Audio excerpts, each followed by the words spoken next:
Well, good evening, everyone, and welcome to the Brian Crombie Radio Hour on Saga 960. You know, COVID-19 has really shone a glaring light on society's inequalities.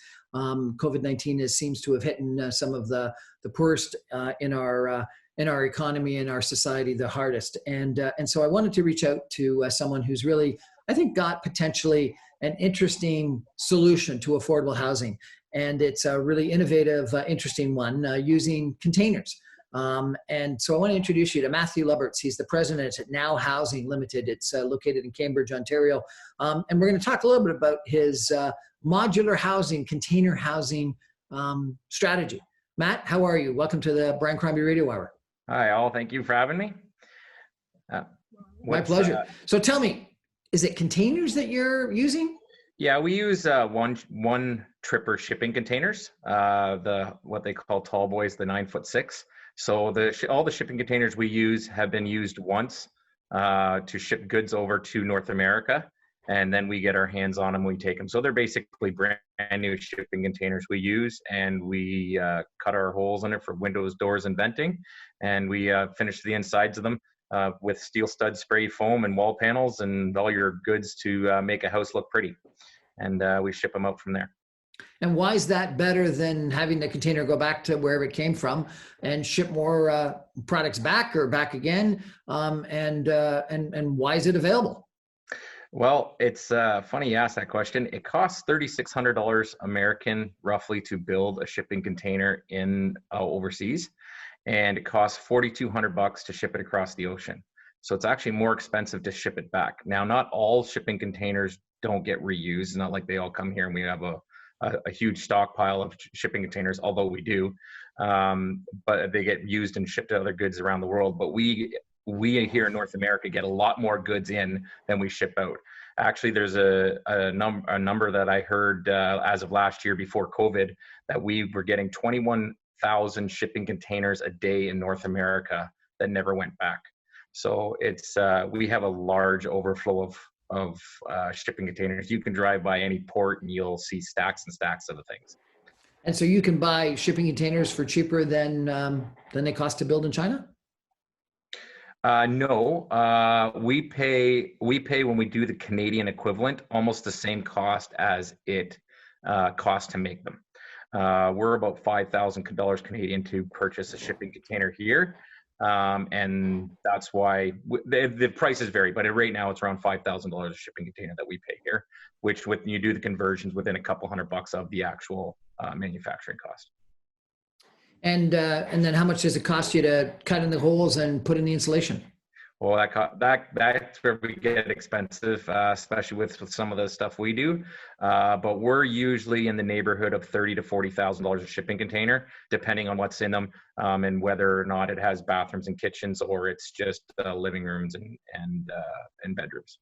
So you're putting in almost 10 times what the cost of the original container was. So clearly, the whole business model has got to be based on you can buy the container for cheaper than it would be to build the container in Canada. Is that correct? Actually, there is some truth to that. More the business model is the fact that doing standardized construction, you deal with a lot of other circumstances that is quite costly. So the three major things that we do here that has a lot of cost savings to it is one, we have no weather factors because we're now building indoors, which is true of all modular. The other thing that's true of all modular is you have much better control over your labor costs with the fact of just the better use of time of per man hour. The third thing that we have here in the factory, which is true of all modular as well, is the fact that you control your waste a lot better. We have 5 to 10% waste versus 30 to 35% on a regular construction site. Those are the three major factors of why we're doing it this way. The purpose of using shipping containers themselves is to build a steel structure and to do some of the other engineering and some of the other things that are taking place. We've offset that with doing a reuse product where we actually recycle these shipping containers and create the housing out of it. So it's a twofold thing. It's a green thing and it's also a cost-effective thing. And you think this might be a solution from an affordable housing standpoint, is that correct? I do. Us as a company, I believe that modular housing in general is a good solution for a lot of different types of construction, but also especially for affordable housing solutions. The last biggest reason for modular construction that is very, very beneficial is it allows you to prep your site and get your site ready at the same time as building your actual structure in the factory, and that allows you to cut your construction time down quite effectively. Some, depending on who you talk to and how fast you build, this can be 30 to 40% of your time spent on site building can be cut out of it. We're chatting tonight with Matt Lubberts. He's the head of Now Housing, that is building affordable housing out of shipping containers. We're going to take a break for some messages. Stay with us.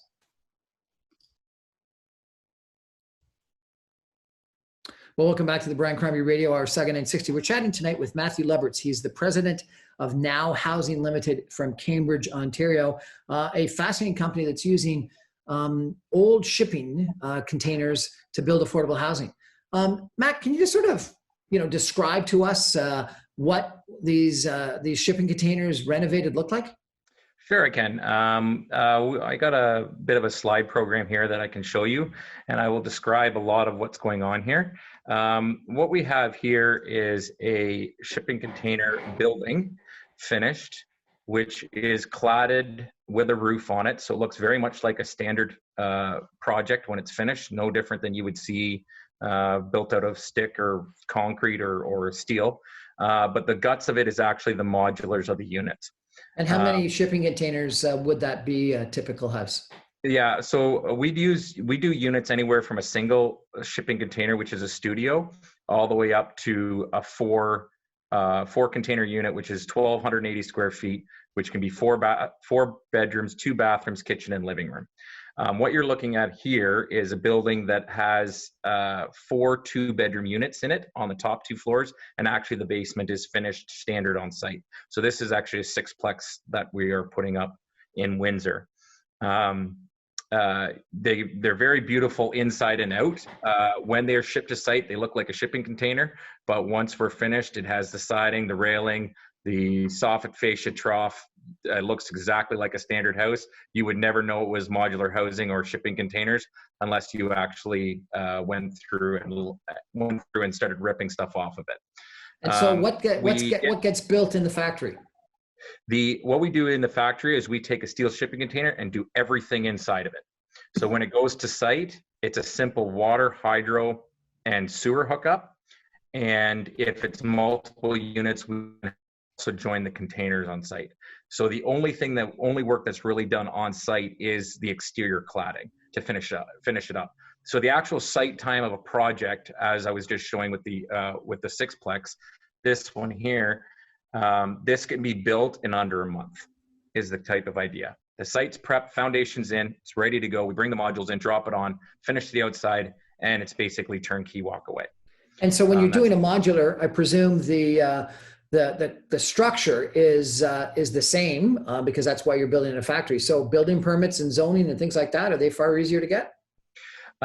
We still deal with some of the red tape with the municipalities with regards to zoning permissions, or for instance, if certain land needs minor variances or zone change of permissions and those type of things. But if the lot is zoned correctly, we can move much faster than a standard bill. This is a very quick building permit process, and the reason for that is the building code does allow us under A277 rules in the building code. It does recognize that the manufactured buildings in a factory, their whole processes and the installation on site is covered under A277. So that allows us to put up the whole building without building inspections. Of course, the city's welcome to come see it, and we go through all the processes with them if they so choose. But actually, we're allowed to go ahead and continue going without any delays with regards to building inspections. And so the inside, the electrical, the plumbing, the walls, the trim, all that is done in the factory. Correct. What you're seeing here is if you're standing at the front door of a 2-bedroom unit or larger, you're looking into the kitchen and living room area. This is what it looks like when it leaves the factory. It has the furniture in it, has all your trim on it. The only thing that is done on site is when the two containers come together is a trim package that goes over the joint itself. Other than Sorry, that, I misunderstood. You supply the furniture as well from the correct. factory. Yep, furnitures, appliances, everything's in it. So, and that's why we're affordable housing solution. So, if you so choose, we literally ship them out. We put these together. These can be lived in a matter of hours. Of course, when we're doing multi-story buildings or something like that, it's obviously when the project's finished. But if it was a one-off, your tiny home backyard unit, or if you had a lot and we were coming in to put it up, you would prep the foundation, whether that be on a techno post or a pier type idea on site, or full foundation. We come in, drop this on, you hook up the water, hydro, and sewer, and you leave. And the water, hydro, sewer hookups are extremely simple. It probably takes about 2.5 hours to hook up all three on site, and you're ready to go. So And the outside being steel, spectacular structure. Oh yeah, absolutely. So this type of structure is far better than any type of structure that's out there. To give you an idea, if you ever look at a shipping container ship, they stack these containers 8 high, fully loaded. And fully loaded, these things take over 20 tons. So if you're the bottom container of an 8-story stack and you got 20 tons and the weight that you're holding inside of it, you're talking over 100 tons that these things are capable of carrying. We build them when we're finished with them, with what we put in them, we're sitting at about 6-7 tons. So we're about 1/3 of what the shipping container is actually meant to carry on its own. So it's way stronger than anything else. Plus you have, they're built out of Corten steel. All shipping containers are built out of Corten steel, which is a non-corrosion steel because it's meant to deal with salt water and the abuse of coming across the ocean. So any rust you actually see on a shipping container, you can go up and wipe it off and you get the steel underneath because it actually doesn't corrode right through. It takes years and years and years for the Corten steel to corrode through. So this is a great solution for affordable housing that you've indicated, but it'd also be great, in the Gulf of Mexico, Florida, places that are in the path of hurricanes and tornadoes and things like that, Correct. wouldn't it? It's great disaster housing. Absolutely excellent that disaster housing is one of the things we're actually looking at. Long story short, actually through Walter, one of the guys that's working with us, we're working with someone out of the Caribbean that we're looking to set up a branch out there, possibly in the next couple of years, that they can start bringing these across the Caribbean to the storm-torn areas. Now, if they're being able to be stacked 8 high, are you going to be building apartment buildings? Yeah, actually, I can show you a couple of concepts that we're coming up with. So this is a standard 3-story walk-up. The reason why we stopped at 3 stories has to do with different rules in the building code with regards to sprinklers and elevators. But this here style is a 3-story walk-up with balconies. And if we continue on, this is actually a 4 to 10-story concept. This is actually out of 20-foot shipping containers. So where you see the glass areas on this building design, you actually have a center corridor walking inside, and you have a front foyer that walks into a front lobby that has your elevators and all your normal amenities in an apartment building, and you go up from there, and the units themselves are all just modular container units with balconies. And that's the style of apartment building. We have this particular rendering going to 4 stories, but this can go up to 10 stories without blinking an eye. The structure's more than strong enough. And so when you're doing a 10-story apartment building, the center corridor there is constructed on site, not modular, correct? But then everything else is modular?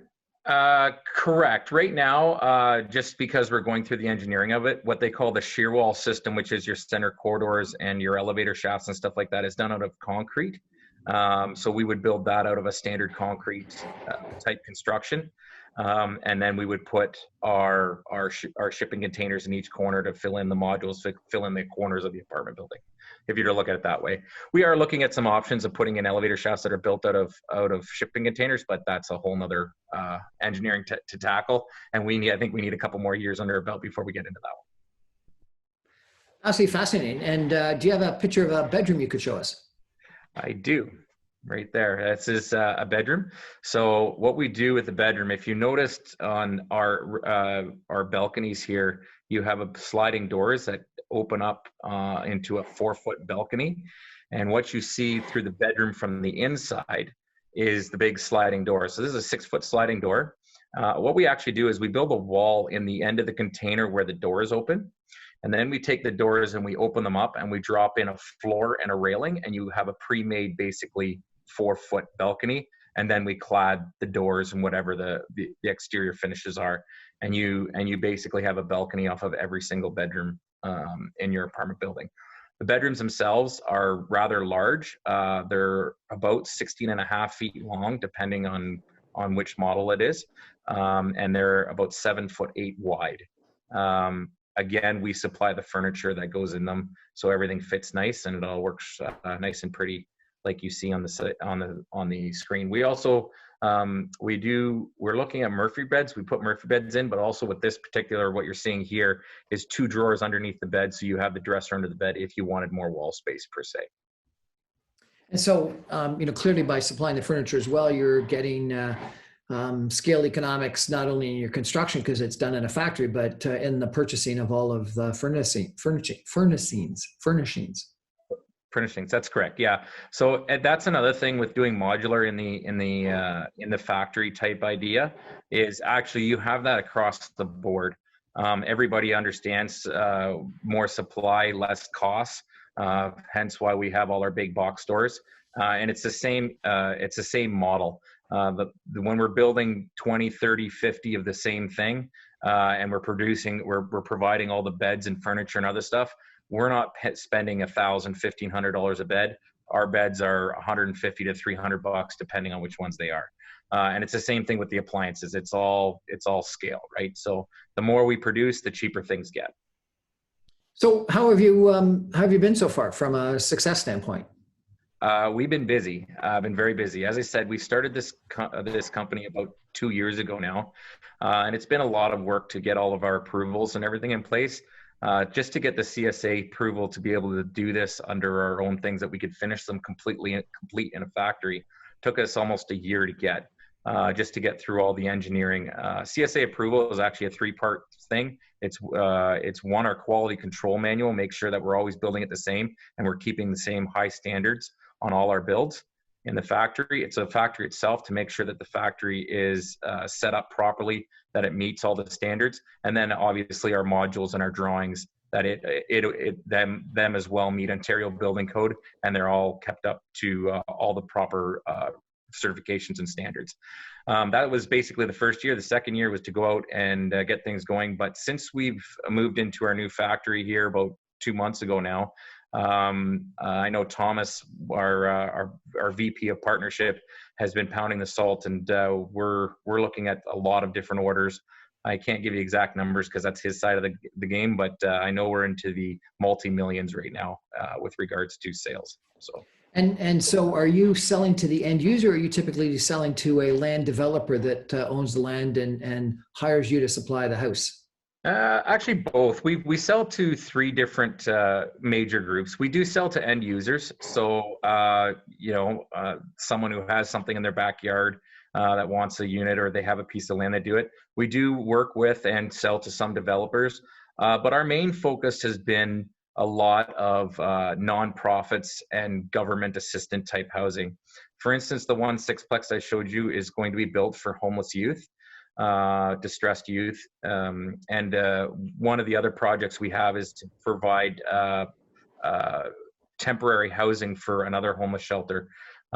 So we work with a lot of nonprofits. Now, we don't work directly with the governments. We work with the nonprofits who we have the contract with, and then they get their monies from whatever their donations, their fundraising, or their federal, provincial government dollars.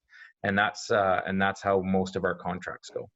And to give me a sense, what would the cost to buy one of your units be on average? On average, we start at about $60,000 out the back door of our factory. That's without the on-site work. I want to make this clear. It's without the on-site work, and it's without the cladding. Those would be extra based on whatever the client wanted. And they range all the way up to a 1280 4-bedroom, 2-bathroom for about $150,000 is what we sell at the back door of the factory. Then they need to be shipped and put on site. You can usually it's about an extra, I would say $10,000 a container that it costs to ship it put it in place and hook it up. But it all depends on where it is and what the hookups are and what the foundation requirements are and how far away it is from our factory. So there's a variance there. So from Okay, so FOBR, yeah, go ahead. so that's 150,000 for a 1280 square foot unit. So it works out to about $117 per square foot. Is that correct? That's good. Yep. Yeah, that's correct. I do And any caution. idea how that would compare with, on location construction? Two things about this. One, square footage is very hard to dictate because, for instance, if you took our smaller units with the kitchens and bathrooms in it and divided it by the 320, you would be up over the $200 or around the $200 square foot mark. And that's true of any structure. If you took a big Mattamy home built somewhere, you can have it at the $120, $130. But then you go into an apartment building style where they're building condos, let's say in Toronto, you're into the $300, $400, $500 range to build it up per square foot just because of what's inside. So I do caution people against square footage. But to answer your question, there's two items you look at any project. One is the downtime of your dirt.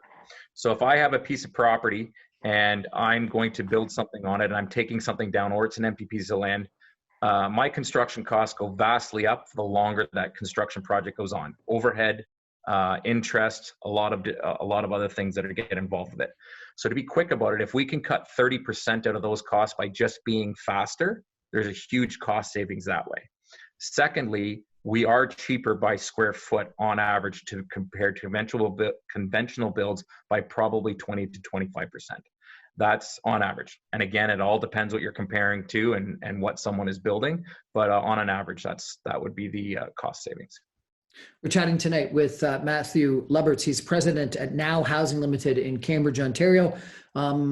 He's been telling us about affordable housing solutions built out of containers. We're going to take a break and come back more with him in just a minute. Stay with us.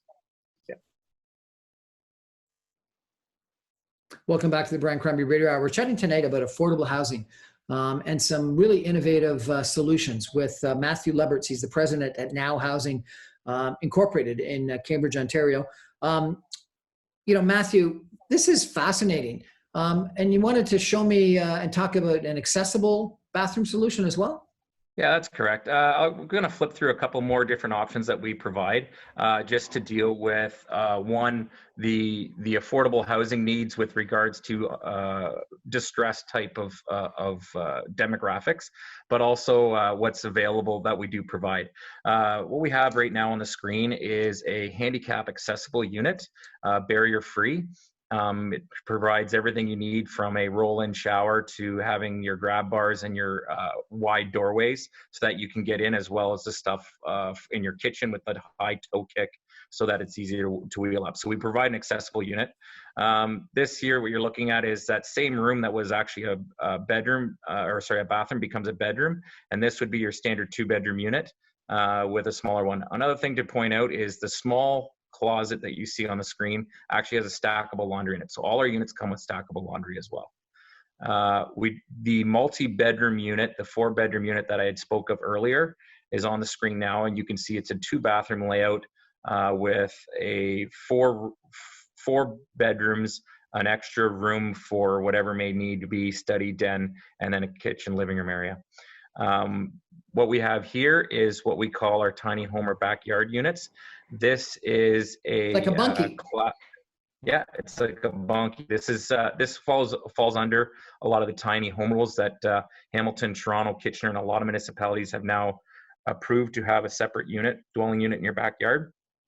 And as you can see, it has a heating and cooling system under the window, and this is fully cladded with a steel roof.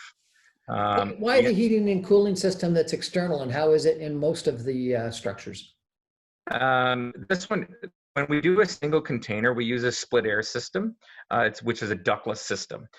So this particular unit is a heating and cooling system that sits on the outside because you need your condenser on the outside for condensation. And then there's the air heads that blow on the inside that create the heat and the cooling. It's a space saver. It's also an inexpensive unit. It's a European style unit actually, and it's becoming more popular in North America. And actually a lot more hotel rooms are actually starting to use this style of heating and cooling system. Because it's more efficient? Yes, it's far more efficient. It actually runs on electricity, but it only has about a 0.5 horsepower pump in it. And the same fluid that you use to cool what used to be Freon, it's not Freon anymore. What you use to cool through an air conditioner actually works with the same for the heat. So you actually heat the same product with a small heater and a small horsepower, and it's extremely efficient, energy efficient type of heating and cooling. Fascinating. Now, in all the pictures that you've shown us, the windows have been on the ends. Do you ever cut windows on the sides? We try not to, because we standardize our units. So when you saw the buildings where we had multi containers together, that doesn't allow us to put windows and doors on the sides because they're going side to side. Most of our products are used to be in multi-unit style developments or buildings. So with that, now you can't put stuff on the side. So we've designed everything from venting to air intake to windows, doors. Everything that needs to be done is done on the ends, and that's 100% intentional, so that they can be stacked side by side. Fascinating. Yeah. Real quick, last couple this is the studio, so this would be the inside of your bunkie, your backyard tiny home unit. And then lastly here we have a dual suite, and this is what we provide for a lot of temporary or shelter type housing, where you have 2 units in a single container to do the best space savings you can. And that is the extent of the units that I will show you today. Anybody has any questions, feel free to contact us. That's for sure. Absolutely fascinating. So obviously, Matt, you think there's a great solution for affordable housing in what you're offering, correct? I do. I believe it's cost effective. I believe it's extremely efficient. I believe our organization is well on its way to actually creating a difference in this, and not just us. This is all modular companies. A lot of companies and a lot of mindset has changed in cities, municipalities, and with developers in general, that modular is the way to go. That's why we hear about it all over the news. Modular is faster, and we have a huge housing crisis, and not just here in Canada or Ontario. This is worldwide, and everybody's getting on to understand that modular housing is the way to go to actually put a dent in the housing problems that we see. Now, what's the sustainable competitive advantage for you? You don't have intellectual property on modular housing using containers. There's lots of people that could do modular housing or modular housing using containers. So what your success has got to be just being able to build them efficiently and quickly? Yeah, one of the things is we're one of the first to market, and everybody knows first to market is usually the one that gets the biggest piece of the pie. But the other thing is the pure demand. We are into tens of thousands of homes needed, because this is a lot more than just dealing with housing for the underprivileged or for demographics that have gone through hard times. This is for anybody that everybody knows that blue collar down. It's extremely difficult to even find an apartment to rent nowadays at any sort of reasonable cost. Across Ontario, you're looking at $1,000 to rent 2-bedroom units almost anywhere, and I believe it's upwards of $2,000 to $2,500 or more in Toronto. So the housing is in dire need of an infusion of many builders putting their minds together and actually putting a lot of houses on the ground. And I guess the benefit that you bring is number one, you say you're about 25% cheaper than building on site. For the same square feet, I presume. Yep. And then second of all, you're quicker, so that I don't have to take as long, and therefore a higher discounted, higher net present value, lower cost structure. That's correct. The last thing I can tell you is from my personal experience is I find in Ontario we're having harder and harder time finding people to be in the trades and stay in the trades. I think that mindset's changing, where a lot of people are looking at the trades as a viable option as a career. But as of now, finding people or quality labor that can put the structures together is getting harder and harder to find. And when you set up a process like this in a factory, it's much easier to train. It's much easier for safety reasons. And it's just better all around from a labor perspective of being able to control and produce a good quality product. I was surprised that you said 30% of the materials on a regular structure on site are waste versus your low number. Why, why the incredible waste on site? A matter of fact, I think I'm being conservative with that. You get a lot of waste on site for multiple reasons. One, when you ship raw products to a place, they always get damaged. So for instance, consider a lift of drywall. If you bring a skid of drywall into a place and you hit something with it, you've damaged several sheets. A lot of those times those get cut down and all your broken parts or damaged parts get thrown out. Same thing with lumber. And when you're dealing with on-site, speed is of the essence. So a lot of times when things are in the way or they get cut down or whatever like that, they automatically get thrown out. And a lot of companies and building developers that I know pay by piecework. So if the guys on site are, producing or going through more pieces, they get paid more. So there's that aspect to it. To be quite honest with you, that's something that does happen on sites too. But yeah, the waste on site is astronomical. We have the ability here to cut things to length. So for instance, instead of an 8-foot stud, we can cut it directly to 7'6", so we don't have the 6 inches of waste off of every single stud. And that's just one example of what we do with wall panel flooring and other things that we find the best processes to get the maximum value out of the products coming in. So, frankly, given the use of the container, the use of modular housing factory construction, and all the efficiencies that you'd have on lower waste and better control of your workers, quality workers, not having to travel around, go to different sites all the time, I'm surprised you're not able to produce it less than the 25% cheaper that you already quoted. You're right. And we will be coming down in price. This is our startup price. And everybody said, this is going to get more and more expensive. And anybody that knows manufacturing, you find cheaper and cheaper ways all the time to do these things. So as we get more experience under our belt and producing these things and get the assembly lines producing quicker with all the different processes, those prices will even come down further. I imagine we'll be getting down to 30 or 40% cheaper by the time we get full up and running and we're producing 10 containers a day.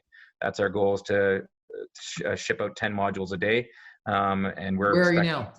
Right now we're about 5 a week or 1 a day. And we're going to be expediting that over the winter. And I'm hoping by next spring we're at three a day. And then from there over the next year and a half, we'd like to be getting up to 10 a day. That's the goal. Fascinating opportunity and company. Are you private? Are you public? Can I invest in you? We're private right now, and you'll have to talk to the accountant and the money guy if you want to look at the investment side of it. We're always open to talk to different people and open to having conversations. It never hurts to talk. But yeah, right now we're private and we're private incorporated, and I believe we're going to stay that way for a while. If we get really lucky and get to be a public company, well, that remains to be seen. Well, it sounds like a good investment opportunity to me. If people want to check you out, have you got a website? How do they come and take a look at your facility, your product, and buy one? Yep. Really simply, if they want to send an email to experts@nowhousing.com, or if they want to go online, our website is nowhousing.com. Very simple, NOW housing.com. And all our information's there. Our models are there. And the ability to contact the company is all online there as well. Matt Lubberts, the president of Now Housing Limited, Now Housing Company, corporate in Cambridge, Ontario. Thank you so much for joining us and telling us a little bit about your affordable housing business using used containers. I think it's a fascinating opportunity, and I agree with you that I think affordable housing is a big challenge. So thank you very much for telling us a little bit about your story.